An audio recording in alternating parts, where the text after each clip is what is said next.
Hello everyone, welcome back to Brahmaved Capital. चलिए कल का ट्रेडिंग प्लान डिस्कस करते हैं। निफ्टी 50 और बैंक निफ्टी, इन दोनों इंडेक्स का ट्रेडिंग प्लान मैं बनाने वाला हूँ अपने लिए कि कल मैं कहाँ पे एंट्री, मेरे को अपॉर्चुनिटीज़ मिल सकती हैं, बाइंग सेलिंग सबकी अपॉर्चुनिटीज़ मिल सकते हैं। तो वीडियो को पूरा डिटेल में देखना। एंड अगर आप इस चैनल पे फर्स्ट टाइम विजिट करो उसे सब्सक्राइब करना मत भूलना, क्योंकि मैं यहाँ पे डेली मार्केट एनालिसिस करता हूँ। तो वैसे तो कल बैंक निफ्टी के एनालिसिस है, मैं उसमें ट्रेड भी करने वाला हूँ, बट इंटरेस्टिंग प्राइस एक्शन मुझे ज़्यादा निफ्टी 50 में दिख रहा है। दोनों को डिस्कस करते हैं। पहले निफ्टी 50 से स्टार्ट करते हैं। तो ये वनडे का टाइम फ्रेम है निफ्टी 50 का। अब पहली चीज़ की अगर मैं ट्रेंड के बारे में बात करूं तो एक बिगिनर को ये पता होना चाहिए कि ये एक अप ट्रेंड में है। क्लियरली इतना सबको पता होगा, कोई प्रॉब्लम नहीं है। हायर हाइस का फॉर्मेशन कंटिन्यूसली बनते जा रहा है, तो ये एक अप ट्रेंड में है। और क्योंकि मार्केट में कंटिन्यूसली एक रैली आ रही, तो मार्केट में एक मोमेंटम है। मोमेंटम क्यों है मैं आपको बता सकता हूँ। इसने अपने प्रीवियस स्विंग के ऊपर यहाँ पे क्लोजिंग दी थी। ये इसका प्रीवियस स्विंग था 334 का, इसके ऊपर इसने क्लोजिंग दी थी। अब 3-4 दिन से ये यहाँ पे कंसोलिडेट कर रहा है, इस लेवल के नीचे ये कंसोलिडेट कर रहा है। अगर मुझे यहाँ पे मार्क करना हो, इसको मैं थोड़ा सा डार्क कर देता हूँ। ये 25,450 के लेवल के नीचे अपना टाइम स्पेंड कर रहा है। अब लेवल जितना ही ज़्यादा टाइम स्पेंड करेगा उतना ही ज़्यादा अच्छा ब्रेकआउट होगा। तो मार्केट मुझे यहाँ से क्लियरली एक बुलिश सेंटीमेंट में दिख रहा है। अब कुछ लोग इसको कंसोलिडेशन का ब्रेकआउट बोलेंगे कि इसके ऊपर निकल जाएगा तो ब्रेकआउट हो जाएगा। कुछ लोग इसको असेंडिंग ट्रायंगल बोलेंगे, क्योंकि यहाँ पे कंटिन्यूसली सेलर्स की स्ट्रेंथ सेम है और धीरे धीरे हमें हायर लोज मिलते जा रहे हैं। तो यहाँ पे बायर्स की स्ट्रेंथ है। अब कुछ लोग इसको बुलिश पेन पैटर्न के नाम से भी जानते हैं, कुछ भी बोलो, बट ये एक बुलिश सेंटीमेंट में इसका सिंपल सा रीज़न है। हमें यहाँ पे एक स्ट्रॉन्ग स्ट्रेंथ मिली थी। ये देखो, यहाँ पे हमें एक स्ट्रॉन्ग स्ट्रेंथ मिली थी। अब यहाँ पे 3-4 दिन से कंसोलिडेट कर रहा है। जितनी ज़्यादा बड़ी कंसोलिडेशन उतना ही ज़्यादा बड़ा ब्रेकआउट हमें निफ्टी 50 में देखने को मिलेगा। अब इंट्राडे में निफ्टी 50 में मुझे कहाँ पे अपॉर्चुनिटी मिल सकती है, इसको मैं 15 मिनट्स के टाइम फ्रेम पे देखता हूँ। तो ये 15 मिनट्स का टाइम फ्रेम है। सबसे पहले साइड है, तो सपोर्ट एंड रेजिस्टेंस तो होंगे कहीं ना कहीं। ये मेरा ऑल टाइम हाई का रेजिस्टेंस है। तो 25,446.90 का लेवल मेरे लिए एक इंपॉर्टेंट लेवल रहने वाला है। इसको मैं यहाँ पे मार्क करना चाहूँगा। ये 25,293.90 का मेरे लिए एक इंपॉर्टेंट सपोर्ट होने वाला है। अब आइडियल केस मेरे लिए कल कब बनेगा, जब मार्केट यहाँ पे कुछ टाइम स्पेंड करे, उसके बाद इस लेवल को ब्रेक कर दे। अगर मार्केट ऐसा करता है तो यहाँ पे ऑप्शन बायर्स के लिए बहुत बहुत बहुत अच्छी अपॉर्चुनिटी मिल सकती है। यहाँ पे मैं कॉल बाय करके काम कर सकता हूँ, क्योंकि मेरे को एक एग्रेसिव मूव एक्सपेक्टेड। इसका रीज़न है, यहाँ पे इसको टेस्ट कर चुका है, यहाँ पे टेस्ट कर चुका है, यहाँ पे टेस्ट कर चुका है, टाइम कितना ज़्यादा यहाँ पे स्पेंड कर चुका है। ऊपर से जितने भी यहाँ पे सेलर्स होंगे, मतलब यहाँ प्राइस बार बार यहाँ से नीचे जा रहा है, सेलर्स तो यहाँ पे हैं ही। इन सेलर्स के स्टॉप लॉसेस इस लेवल पे हैं। अगर प्राइस गलती से इस लेवल पे आ गया तो दो चीज़ें होंगी। एक तो पूरे बायर्स हैं, बायर्स यहाँ तक प्राइस को लाएं तो बाइंग स्ट्रेंथ तो है ही। एक चीज़ ये, दूसरी चीज़ सभी सेलर्स के स्टॉप लॉसेस कट होंगे।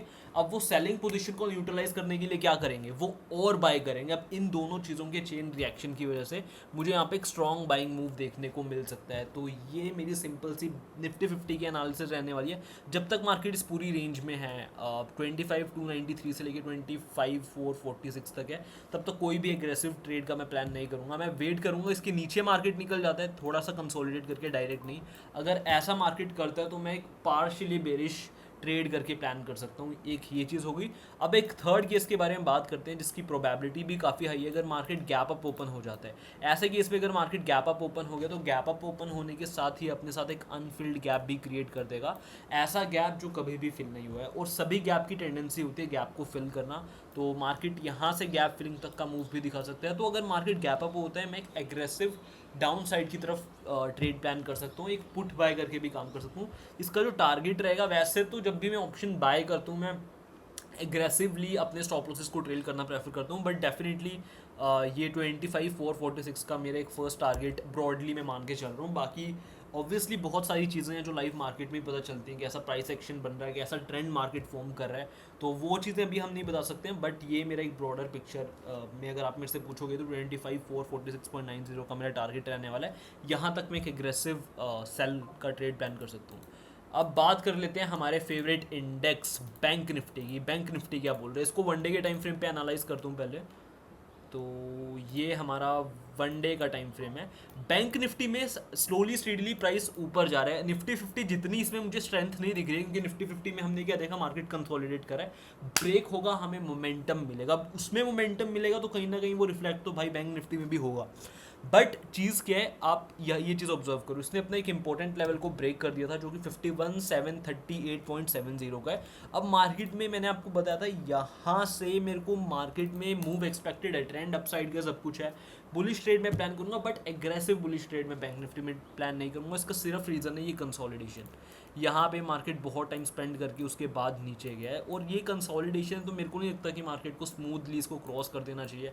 बट सिंस निफ्टी 50 में स्ट्रेंथ है, बैंक निफ्टी भी एक अप ट्रेंड में चल रहा है, तो मेरे को मूव एक्सपेक्टेड है कि मार्केट जाएगा ऊपर, बट धीरे धीरे पुल बैक्स लेता हुआ ऊपर जाएगा, अनलाइक निफ्टी 50। लेकिन हाँ, अगर निफ्टी 50 में मोमेंटम आता है उसका कहीं ना कहीं डायरेक्टली और इनडायरेक्टली बैंक निफ्टी में भी फर्क पड़ेगा, क्योंकि बैंक निफ्टी 35% कॉन्ट्रीब्यूट करता है निफ्टी 50 में। तो ऐसा तो नहीं हो सकता निफ्टी 50 भाग जाए, बैंक निफ्टी ना भागे।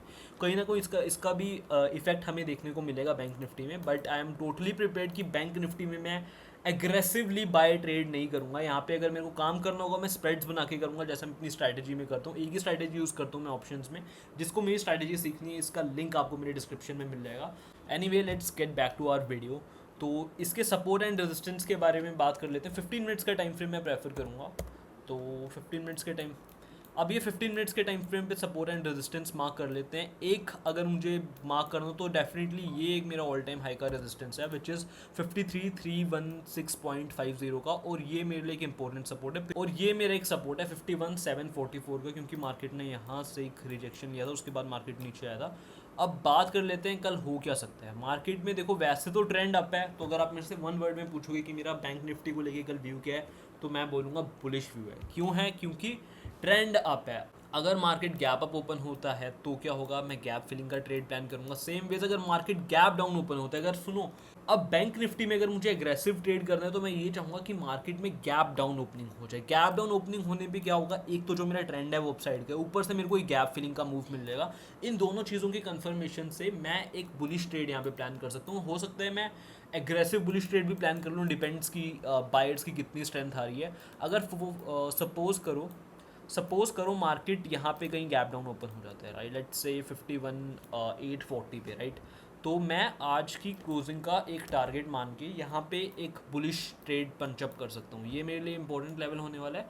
एक आज की क्लोजिंग की अगर मैं बात करूँ तो 52,276 का लेवल, ये लेवल जो है मेरा, ये भी कहीं ना कहीं थोड़ा सा इंपॉर्टेंट मेरे लिए रहेगा। इसके बाद बैंक निफ्टी की दूसरे सपोर्ट एंड रेजिस्टेंस के बारे में बात कर लेता हूँ। तो ये मेरे लिए एक 51,291.55 का इंपॉर्टेंट लेवल है।